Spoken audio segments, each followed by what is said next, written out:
What's up? One of my favorite directors, David Fincher, is back with a new movie, The Killer. It's a Netflix joint. Now, for a short amount of time, it was in theaters.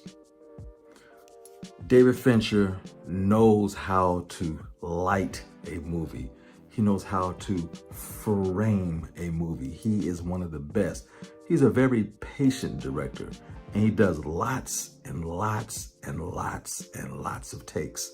So if you're gonna be an actor in this movie, David Fincher, man, you better be ready, because Michael Fassbender is the title character in this movie. He plays a hitman for hire.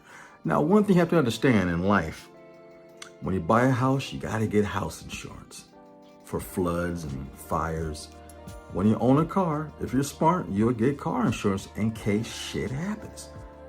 When you are a client and you hire a hitman for hire to, take out somebody, you have to have an insurance policy in case something goes wrong. And that's the premise of this story.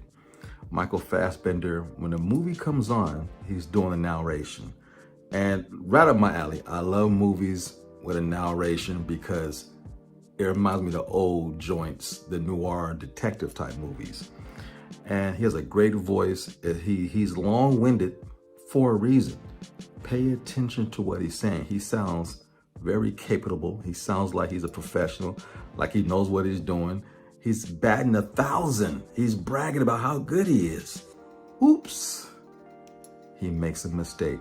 He misses his mark. Now the dominoes fall. The insurance policy comes into effect because you got the police involved, detectives. People are tracing every avenue about what happened, especially if you're trying to kill somebody who's high profile. So the client that hires you has a safe plan to make sure he or she is not caught up in the melee. And now the killer, the actual hitman, has to reverse everything and do a countermeasure and take out everybody who's trying to take him out for making a business mistake. It happens, you're not perfect. And man, this movie is gorgeous. The way this man lights at night, he makes regular light look yellow, fluorescent yellow. He uses a lot of greens. And this movie, each chapter is in a different place. Like chapter 1 takes place in Paris. Chapter 2, Dominican Republic. You see the lush greens of the trees and everything. And I believe chapter 3 is New Orleans, then 4, New York, and then he goes to Chicago. He's traveling all over the place, lots of places, man.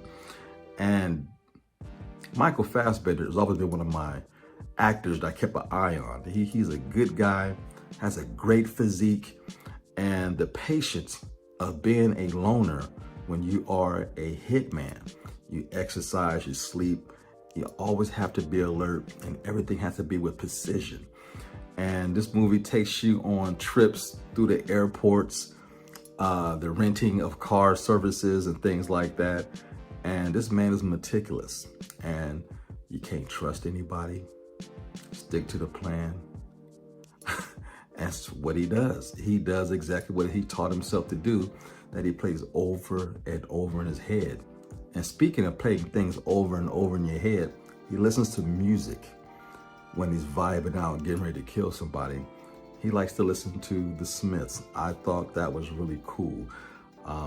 Popular band way back in the day. But there's a scene in this movie. There's a fight scene, and you don't know when it's coming.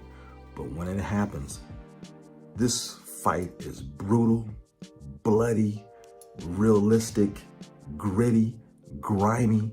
It's fabulous. David Fincher's movies always have a nice slow pace, but the tension is always there. One reason is his music choice.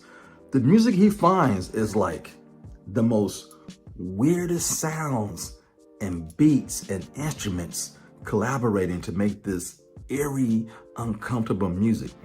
You know, I remember when 9 Inch Nails did the opening of 7. I'm like, man, what am I watching?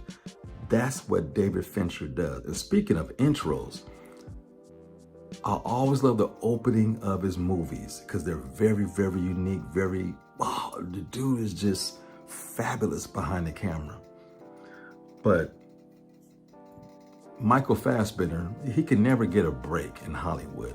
He can never have that one hit movie that take him over the top. This is one of his better films in a long time. But the attention to detail, the focusing on the eye, there's a good third of the movie where he's just sitting in front of a window, not saying anything, only in his head, and it's captivating because the way it's shot. And this is one of the few movies that has a lot of color in different places throughout different cities. David Fincher likes really muted colors, very drab, and he does that in this film, but also lights it up. There's another scene where he's on this little moped motorcycle, you know, driving through Paris. It's very exhilarating and very smooth. I love this film. And David Fincher's been doing a lot of work with Netflix, doing a lot of streaming work. So I see why Netflix wanted to put this in theaters, because it's worthy of it. But it feels like a Netflix film. And man, to sit back at home, pop some popcorn and watch this movie, I was thrilled. Everything I've heard about it is true. Probably easily one of the better films of this year, because 2023 has not been a good year for films. I have been highly disappointed. This is the least within 10 years that I've went to the movies. That's why I don't do very many movie reviews anymore.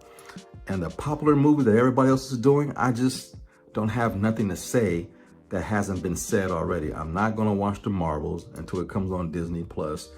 And streaming has spoiled me. There's a lot of movies I won't watch until they come on the streaming. I haven't watched Five Nights at Freddy.